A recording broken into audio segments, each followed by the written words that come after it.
Think about some of the coolest designed things. Cell phones, rocket ships. When we look at them, we find layer upon layer of complexity. Things specifically designed to carry out a task. Millions of lines of code or engineering in order to do what they do.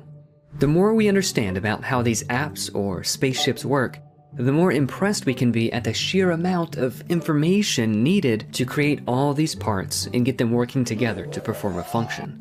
Even if we had never seen a rocket ship before, we would know that it was designed by someone. As complex as all of these things are, they pale in comparison to this. The single-cell bacterium. And that pales in comparison to your handsome or beautiful self. Look at you. So amazing. Why are you and this little bacterium so amazing? Glad you asked.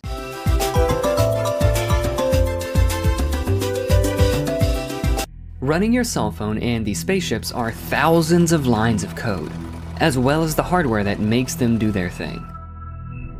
Inside of you, and this little bacterium, is the same thing, but more advanced. There is a digital code being interpreted or read by computer-like information processing hardware happening inside of you. A world of factories upon factories, building micro-molecular machines that cause your hair to grow, make blood, muscles, energy production, waste disposal, manufacturing new miniature robots, programmed to make you do the things that let you live. A tiny little metropolis, and what's running all of it is information. But what is information? The reduction of uncertainty. That's not super helpful, I get it. Imagine you had a dog that was asleep. Oh, what a good boy. But shh, he's sleeping. You don't know what he might want. You're uncertain. He's not providing much information. But if he woke up and started barking at the door, maybe he wants to go outside. Maybe it's the UPS guy. He's eliminating some uncertainty. But if he stood up and said, "It is Tuesday. I would like to eat some tacos," that'd be a lot of information. Language is very good at communicating information. Another way to think about it is this. Information is a message or instructions with meaning. Inside of you is just such a language, and heaps of information, not just in your brain, but in every cell of your body. Each cell has a gooey core called the nucleus. Inside the nucleus are chromosomes, tiny little spools that hold wound up pieces of your DNA. Inside your DNA is your genome, which contains your genes, segments of DNA. Those contain the information needed to make proteins, the machinery of life. Really important, by the way. DNA contains coded instructions and programmed commands that are read, interpreted, and carried out automatically by the cellular machinery in your body, just like computer code. With software, the instructions come in the form of letters and punctuation that are arranged to encode computer commands. In DNA, the instructions come in the form of the nucleotide bases, A, T, C, and G, that are arranged to encode biological commands, amino acids and other instructions as well. There are programmed instructions in DNA just like in computer code and software. Some of the world's smartest, most eggiest of eggheads agree that DNA is like a computer program, but far, far more advanced than any software ever created. The machine code of the genes is uncannily computer-like. DNA is something like the hard drive on your computer, containing programming. Life is a DNA software system containing digital information or digital code. From Bill Gates to Richard Dawkins, Francis Collins, and Craig Venter, they all agree DNA is a code. This is absolutely amazing because we know that digital computer code and software systems don't write themselves. Advanced programmed technology only comes from one source: intelligence.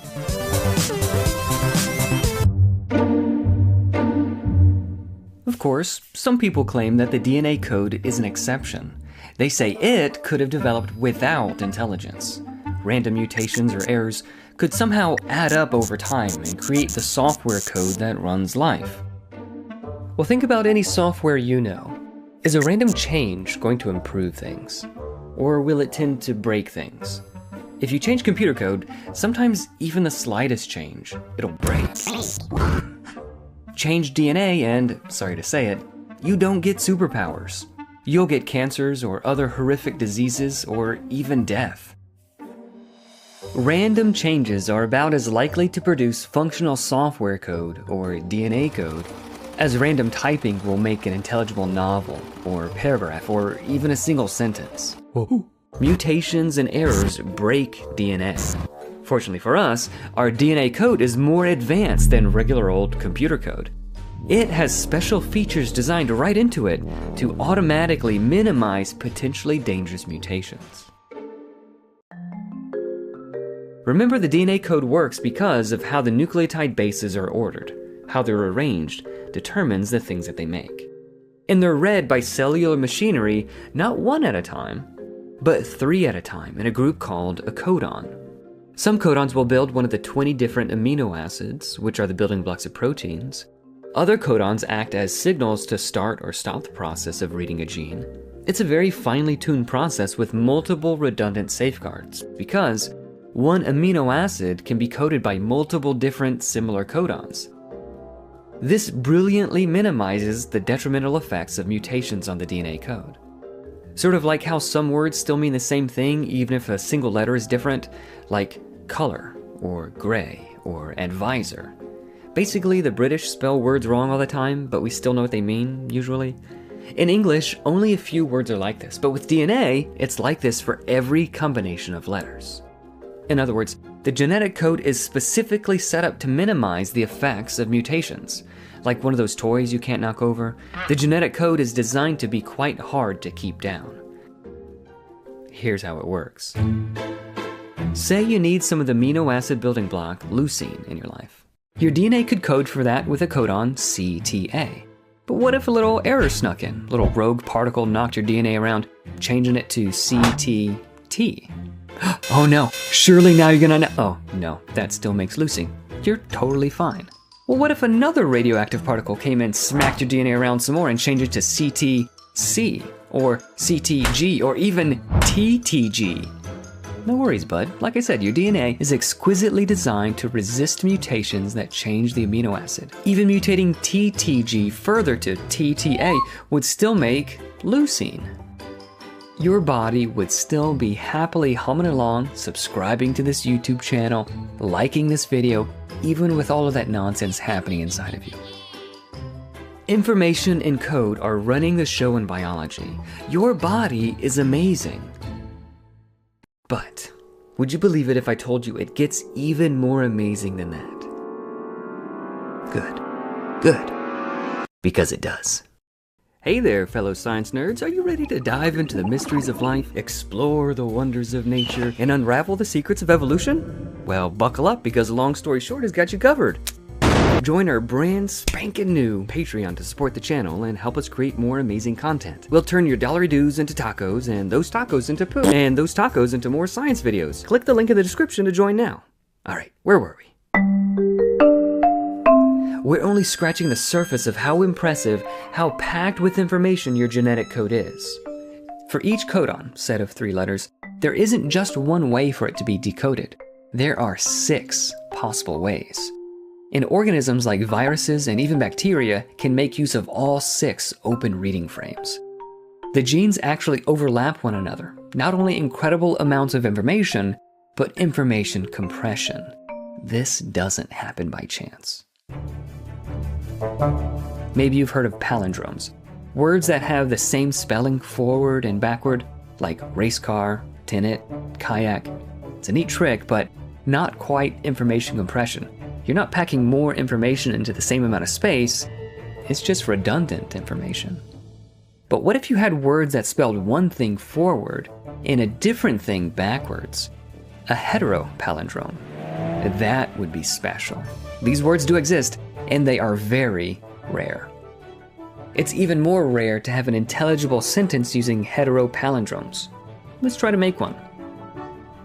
it is highly unlikely to evolve an overlapping gene by chance.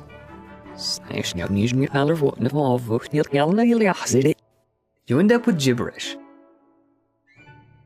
This problem is actually quite similar to biology. Just as the vast majority of random combinations of letters will not give you a meaningful sentence, and even fewer will give you a working sentence forward and backwards, when trying to build something in biology, like a typical enzyme, the vast majority of possible combinations of DNA letters won't work, even reading them forward.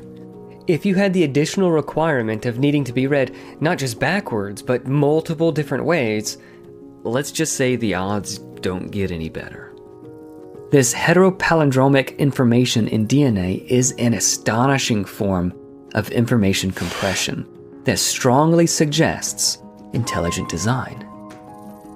Researchers have shown that the genetic code doesn't just allow this kind of information compression, but it's actually optimized to allow overlapping genes to exist. We have a universe of language, digital code inside of our bodies that is read and processed through complex nanomachines. These work together in a beautiful choreography of mind-boggling complexity to create even more machines.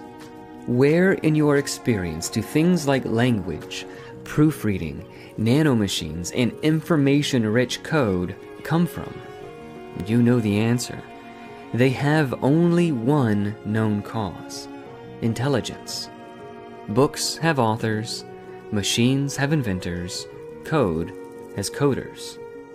Therefore, if we want to understand biology, our own bodies, how and why diseases work, if we want to advance science, we need to view it from a standpoint of intelligent design. Scientists who saw DNA as a product of intelligent design predicted many of these things, new layers of information in our DNA, particularly where other models failed.